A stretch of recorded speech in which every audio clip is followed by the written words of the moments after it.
The Art of Being Ruled. Wyndham Lewis. Original publication 1926. 1989 edition. Narrated by Skeptical Waves. Part 7. The Family and Feminism. Chapter 8. Possibilities of Biologic Transformation, and Locke's Humanism. What is responsible for that nightmare is the dogma of science for science sake, which, like art for art's sake, or, as Proudhon said, liberty for the sake of liberty, or any of the other closed formulas, is an absurdity. The Mephistophelian picture with which Mr. Haldane ends his book, black is his robe from top to toe, etc., is not only a ridiculous and sentimental, an unscientific, one, but one that human beings of any sort at all, highbrow or lowbrow, do not want. The humanization of science could only strengthen it, just as it must strengthen art.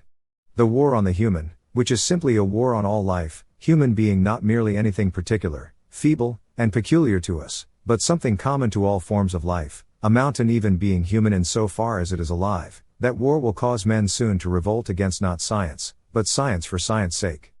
That is a sort of revolutionary for whom our time cries out.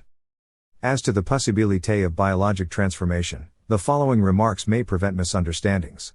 The human body appears very ridiculous, feeble, and even grotesque, no doubt. This impression loses all solid support when the mind has its proper ascendancy. Regarded as an entelechy, this term not involving here any especial theory of substance, but only standing for any non-mechanical animating principle, space and dimension become insignificant. For him a cabbage the size of 3 universes would still be a cabbage. Explanations of the mystery of life by the tape measure become meaningless. It is found by creative artists that all the resources of the palette, the accumulation of every possible color and technical device, or the most elaborate orchestra, containing every imaginable instrument, is not at all a guarantee of successful expression. One instrument, one color, and the discipline imposed by the simplest and most restricted means, is often the most satisfactory. So the conservatism imposed on us by the peculiar and not very striking vessel through which we exist is not necessarily a misfortune. Pineal eyes, great stature, a formidable carapace, would not necessarily help us. The greater our spiritual power and development, the less such considerations would occupy us. Transformation, if it came, would come necessarily in the incandescence of some endeavor. That question, of biologic transformation, is significant in some ways, for the essence of the futurist form of thought is an accumulation on the individual of all the instruments and physiological extensions or interpenetrations of which life is susceptible. But if we control a thing, it is us. And the physical joining up, as it were, of the futurist, which is also the Bergsonian, sensibility, seems beside the point. It produces a monster, a hydra, a leviathan, and is a megalomaniac creation.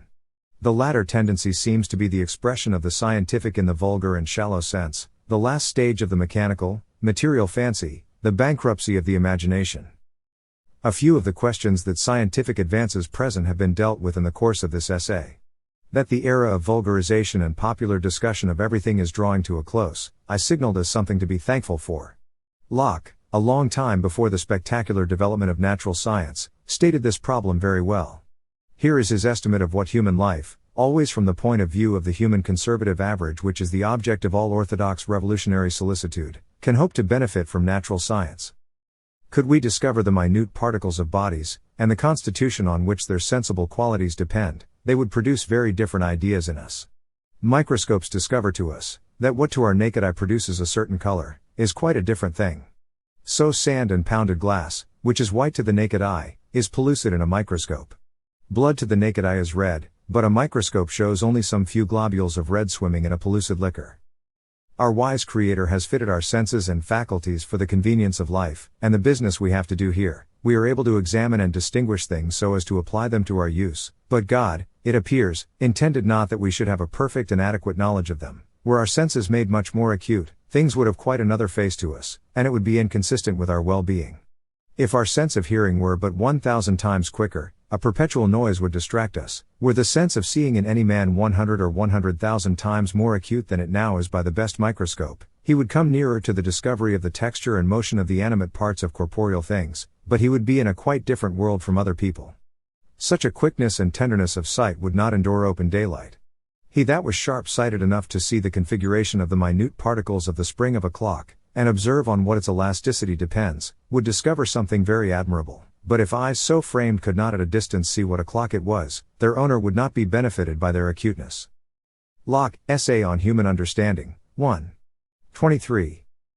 The vulgarization of science accounts for many of the most threatening aspects of modern life. The selling of science to the rich, that sort of rich man, that is to say, who is at about the Neanderthal stage of existence, is perhaps the greatest crime of any. If what Le Bon calls the elite could only combine against this outrageous subman, instead of selling him deadly gases and weapons and inventing things for him to destroy everybody with, what a syndic that would be. But it is unfair even to mention such an absurd dream.